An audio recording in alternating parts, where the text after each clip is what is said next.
Kitab Yunus merupakan kisah pemberontakan seorang nabi yang membenci Allah karena mengasihi musuh-musuhnya. Kitab Yunus ini unik di antara kitab para nabi di Perjanjian Lama, yang biasanya merupakan kumpulan firman Allah yang diucapkan melalui para nabi. Tetapi kitab Yunus tidak berfokus pada perkataan nabi, melainkan pada kisah tentang seorang nabi yang sangat kejam dan buruk. Yunus pernah muncul dalam kisah lain di Perjanjian Lama, yaitu pada masa pemerintahan Yerobeam kedua, salah seorang raja Israel yang paling jahat. Yunus pernah bernubuat demi kesenangan raja dan berjanji bahwa raja akan memenangkan pertempuran dan mendapatkan kembali wilayahnya di perbatasan utara Israel. Nah, penting untuk kita ketahui bahwa Nabi Amos juga menentang Yerobeam, dan melalui Amos, Allah membalikkan nubuatan Yunus sehingga Yerobeam kehilangan semua wilayah tersebut karena begitu jahatnya dia. Jadi bahkan sebelum kisah Yunus dimulai, kita sudah meragukan karakternya. Kitab Yunus memiliki susunan yang indah dengan sastra yang berpasangan dan simetri. Pasal 1 dan 3 mengisahkan pertemuan Yunus dengan orang-orang yang bukan Israel. Pertama-tama dengan para pelaut dan kemudian dengan musuh yang dibenci Yunus, yaitu orang-orang Niniwe. Dan setiap bagian menampilkan perbandingan yang kocak antara keegoisan Yunus dengan kerendahan hati serta pertobatan orang-orang kafir. Pasal 2 dan 4 berisikan doa-doa Yunus. Yang pertama adalah semacam doa pertobatan. Sedangkan dalam doa lainnya, Yunus mengecam Allah karena ia terlalu baik. Nah, susunan yang rinci dari kitab ini dipadukan dengan gaya narasi yang sangat unik. Kisah ini dipenuhi dengan tipe-tipe karakter yang ironisnya merupakan kebalikan dari yang kita pikirkan.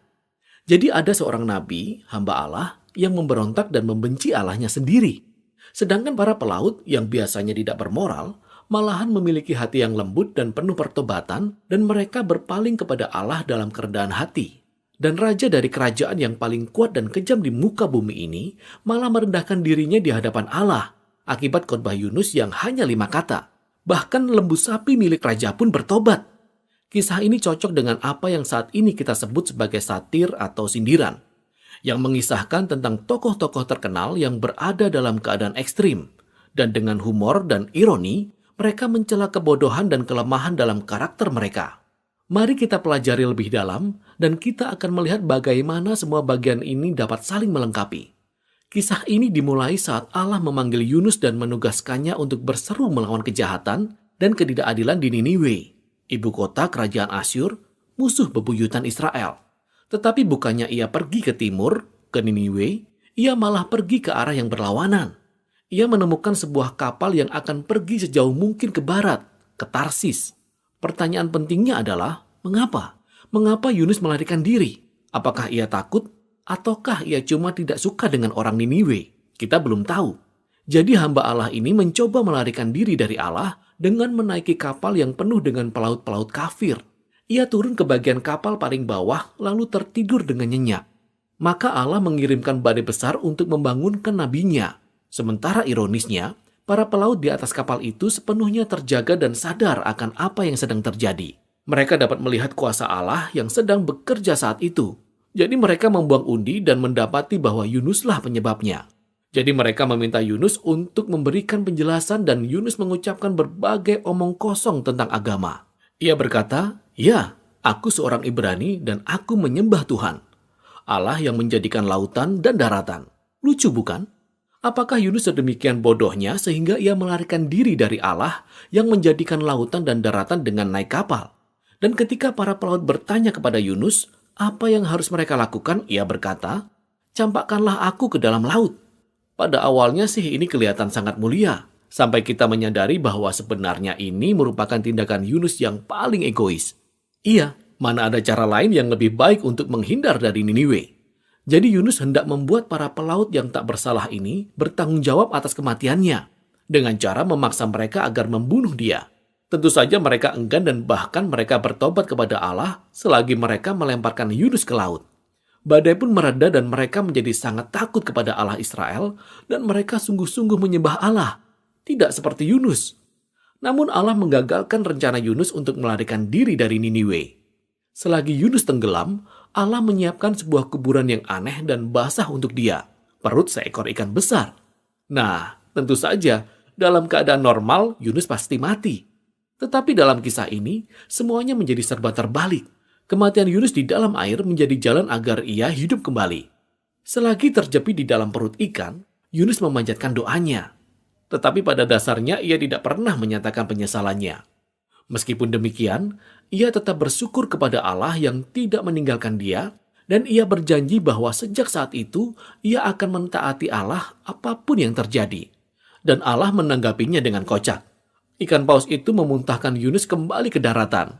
Jadi sekali lagi Allah memerintahkan Yunus untuk pergi dan berseru di Niniwe, dan Yunus taat. Kita tahu bahwa Niniwe adalah kota yang sangat besar. Perlu waktu berhari-hari untuk berjalan menyusurinya.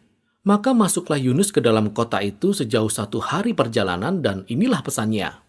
40 hari lagi, maka Niniwe akan ditunggang balikan. Dalam bahasa Ibrani kalimat ini terdiri dari 5 kata. Khotbahnya sangat singkat dan tidak biasa. Coba perhatikan apa yang tidak disebutkan oleh Yunus. Yunus tidak menyebutkan kesalahan apapun yang dilakukan orang Niniwe atau apa yang harus mereka lakukan untuk memperbaikinya. Yunus tidak menyebutkan siapa yang akan menunggang balikan mereka, dan yang paling mencolok, Yunus tidak menyebutkan tentang Allah. Apa yang sedang terjadi di sini? Apakah Yunus memang sengaja memberikan informasi yang minim? Ia seperti sedang berusaha menyambut pesannya sendiri, atau ia hendak memastikan kehancuran orang-orang Niniwe? Yunus tidak berusaha melakukan apapun di sini. Apapun motivasinya, rencananya tidak berhasil.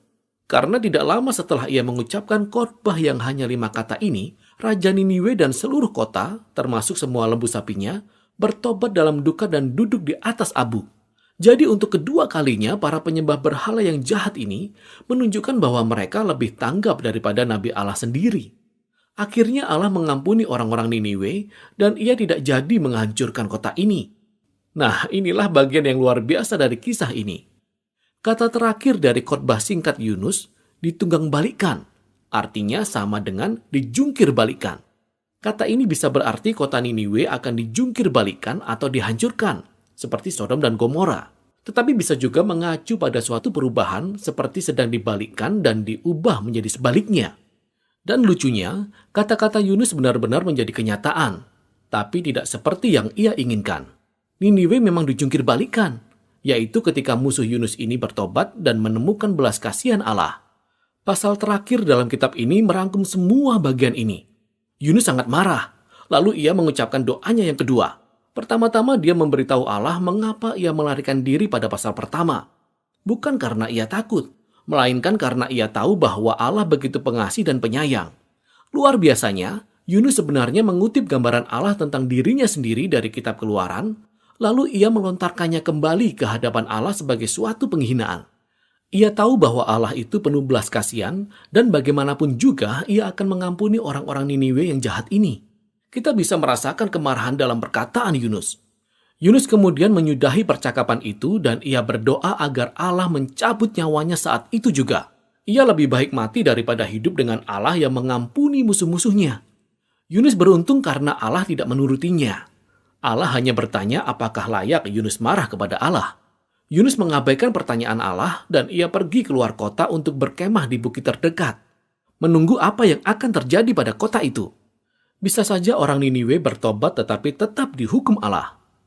Namun apa yang terjadi kemudian sangatlah aneh. Allah membuat pohon jarak untuk melindungi Yunus dari matahari dan membuatnya sangat senang. Tapi kemudian Allah mendatangkan ulat untuk menggerogoti tanaman itu sehingga Yunus kehilangan tempat berteduh. Dan di sana di bawah terik matahari, Yunus meminta lagi agar Allah mencabut nyawanya. Maka Allah bertanya lagi kepada Yunus, apakah layak Yunus marah? Dan Yunus membalas, aku layak marah sampai mati. Dan inilah kata-kata terakhir Yunus dalam kisah ini. Sedangkan kata-kata terakhir Allah menjadi penutup dari kitab ini. Allah berkata bahwa peristiwa pohon jarak ini merupakan upaya untuk menyadarkan Yunus. Yunus menjadi galau dan emosional hanya karena pohon jarak yang ia nikmati selama sehari. Lalu Allah bertanya kepada Yunus, bukankah manusia lebih berharga daripada pohon jarak?